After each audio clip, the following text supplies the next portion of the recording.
Muy buenas.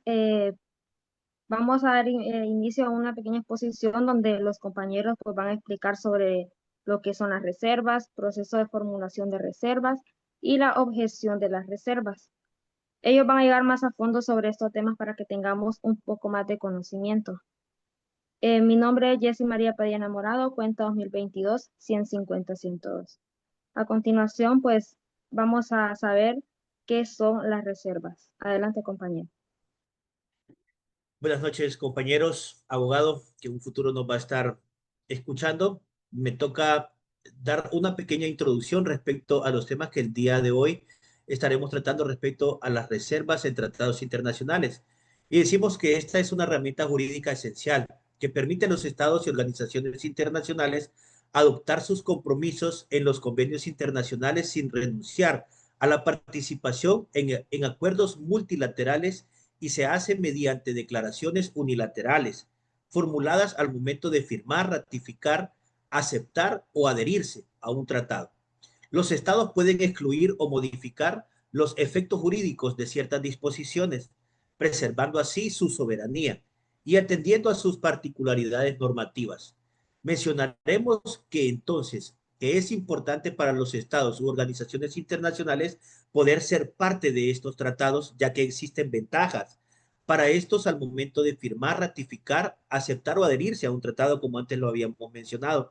Pero también recordemos que estas son directamente vinculantes y se deben de respetar los principios que esto conlleva responsabilidades, las cuales pueden diferir o diferenciar en la normativa jurídica interna de un Estado. Y es precisamente para esto que existe esta herramienta tan importante como lo son las reservas de los tratados. En esta ponencia analizaremos de manera integral el concepto, el procedimiento, los efectos y los límites de las reservas conforme al marco normativo establecido por la Convención de Viena sobre los Derechos de los Tratados de 1969.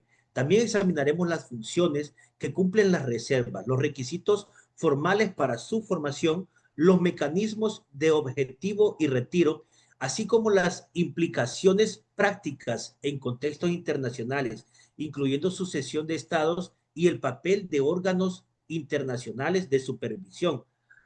A través de este documento buscamos ofrecer una visión sistemática y crítica sobre el equilibrio entre la flexibilidad estatal y la coherencia jurídica de los tratados, destacando la importancia de las reservas como instrumento de negociación, adaptación y cooperación al derecho internacional contemporáneo. Los dejo con mi siguiente compañera que les hablará respecto de las reservas de una forma más profunda. Adelante, compañera. Buenas noches, mi nombre es Belkin Karina Vanegas, con número de cuenta 2021-2011-0132. Y tal como lo mencionaba el compañero, es importante hablar acerca de lo que son las reservas, y esta pues es una declaración unilateral que cualquiera que sea su denominación o su forma, tiene como propósito excluir o modificar aquellos efectos jurídicos que de ciertas disposiciones que hay en los tratados y que van contra lo que es la jurisdicción o el derecho interno de los estados u organizaciones internacionales que los aceptan. Es importante mencionar que las reservas facilitan la participación universal, ¿verdad?, de estos organismos o estados dentro de los tratados que han sido ratificados por ellos. No obstante, algunas reservas, como ya lo mencionaba, pueden ir en contra de la legislación incluso de cada uno de los estados que se han adherido a ellos o que los han ratificado. Pues en síntesis, una reserva, ¿verdad?, permite conciliar, ¿verdad?, entre lo que es la soberanía de los estados y la cooperación internacional. No obstante, al realizar y formular estas reservas se debe ser cuidadoso, ya que tienen que ser por escrito y siguiendo un esquema establecido. Como ejemplo, ¿verdad?, así como lo vimos en el foro del módulo 5, en aquel en donde se planteaba el ejemplo de la reserva formulado en el tratado que hablaba de la discriminación a las mujeres, en donde Marruecos, ¿verdad?, formulaba una reserva acerca del artículo 2 de este tratado, ya que ellos se rigen por su ley islámica. Ellos establecieron una reserva en la cual las mujeres no pueden suceder al trono, ya que, como lo mencioné, ellos se rigen por la ley islámica. Este es un ejemplo de reserva, porque aunque la convención o el tratado diga que no se pueden excluir a las mujeres, este país plantea una reserva porque su ley o su religión así se lo prohíbe. A continuación va a seguir uno de mis compañeros explicando acerca de el tema que sigue. Buenas noches, abogado, compañeros. Mi nombre es Walter Antonio Meléndez. Mi número de cuenta es 2022-160-774. Yo voy a hablar sobre el proceso de formulación de la reserva. Como bien lo han explicado mis compañeros, pues una reserva es una declaración que un Estado hace al firmar, ratificar, aceptar o aprobar o adherirse a un tratado, con la intención de excluir o modificar el efecto jurídico de ciertas disposiciones del tratado en su aplicación a este Estado. ¿En qué momento se puede formular una reserva? Pues la reserva puede formularse en el momento de la firma, ratificación, aceptación, aprobación o adhesión al tratado.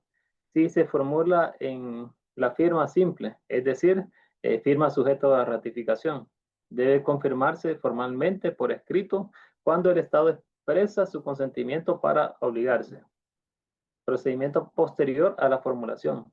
Cuando la reserva se presenta después del depósito del instrumento de ratificación u otros, el depositario distribuye la reserva a todos los estados interesados. Existe un plazo de 12 meses para que el estado objete, formule o objete a la reserva. Aceptación o rechazo. La reserva se acepta a menos que un Estado objete, rechace explícitamente la reserva por ser incompatible con objetivos y el fin del tratado o si éste prohibida por el tratado mismo. Forma de la reserva. Normalmente las reservas deben incluir en el instrumento de la ratificación o adjuntarse firmado por las autoridades competentes. Puede ser jefes de Estado, jefes de gobierno, ministros de Relaciones Exteriores o personas con plenos poderes. Notificaciones y objeciones. Pues el depositario notifica a los estados partes y estos tienen un plazo para objetar formalmente. La objeción no impide la entrada en vigor del tratado entre las partes, salvo que el estado objetante lo manifieste expresamente. Y pues como último puedo hablar sobre el retiro y la modificación. Un estado puede retirar o modificar una reserva en cualquier momento, notificando formalmente sin necesidad de consentimiento de los otros estados. Con esto termino mi participación y lo doy paso a mi siguiente compañero. Buenas noches, abogado. Buenas noches, compañeros. Mi nombre es José Ángel Herrera. Mi número de cuenta es 2020-300-111. A mí me toca hablar sobre el tema la objeción de las reservas. La objeción de las reservas es un mecanismo técnico y más allá de un mecanismo técnico es algo que refleja el equilibrio entre la soberanía de los estados y la necesidad de preservar la integridad jurídica de los instrumentos internacionales. ¿Qué es una objeción? Es la respuesta de otro estado parte que considera la reserva formulada como incompatible con el objeto y fin del tratado. Según lo que nos dice la Convención de Viena sobre el derecho de los tratados de 1969, en sus artículos 19 al 23, dice que los estados tienen derecho a objetar reservas, aquellas reservas que se consideran inadmisibles y perjudiciales para el tratado. Existen dos tipos de reserva. Eh, Perdón, dos tipos de objeción. La objeción simple, que es cuando el Estado objeta la reserva, pero el tratado sigue en vigor entre las partes, incluyendo la disposición reservada. También está la objeción con efecto excluyente, que significa que el Estado objeta la reserva y la declara no deseada. El tratado entra en vigor entre el Estado reservante. Ambas formas tienen implicaciones jurídicas distintas y reflejan el grado de disconformidad con la reserva formulada. ¿Cuál es la importancia de las objeciones? Las objeciones, pues, cumplen una función esencial. Primero, pues, para preservar la integridad del tratado. En un sistema internacional basado en las normas, se permiten reservas sin control, Estas reservas podrían desvirtuar el propósito del tratado. Las objeciones actúan como un mecanismo de control entre los estados, promoviendo la coherencia y el respeto mutuo. Además, las objeciones pueden tener un efecto disuasorio, evitando que los estados formulen reservas que comprometan principios fundamentales de derechos humanos, de derechos de paz, derechos de protección ambiental.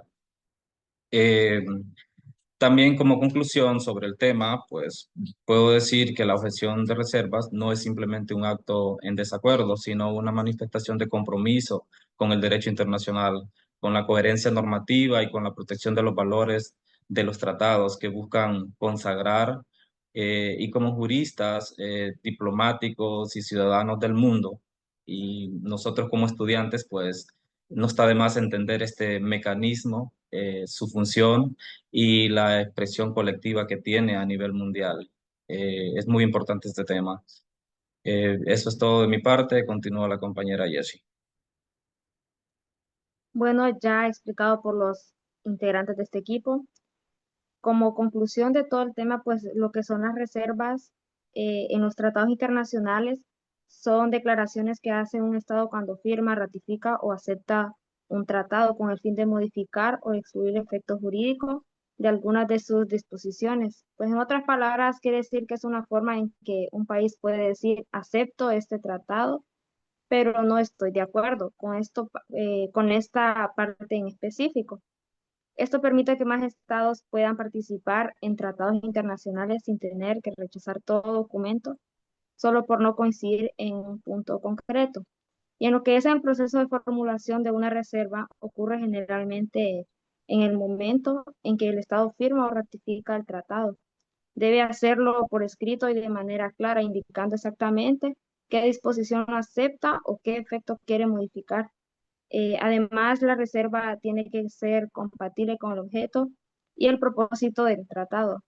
Quiere decir que no puede ir en contra de la finalidad principal del acuerdo. Si no lo hiciera, pues la reserva sería inválida y según el derecho internacional. Por último, la objeción de la reserva es una herramienta muy importante dentro del derecho internacional porque permite que los estados protejan el sentido real de un tratado. No se trata solo de que un país diga no estoy de acuerdo, sino asegurar que los compromisos asumidos pues mantengan su valor y no se vacíen de contenido por una reserva inapropiada. Bueno, con esto damos concluida la reunión. Agradecemos a los participantes y a las personas que puedan ver este video para que tengan más conocimientos sobre lo que son las reservas. Gracias.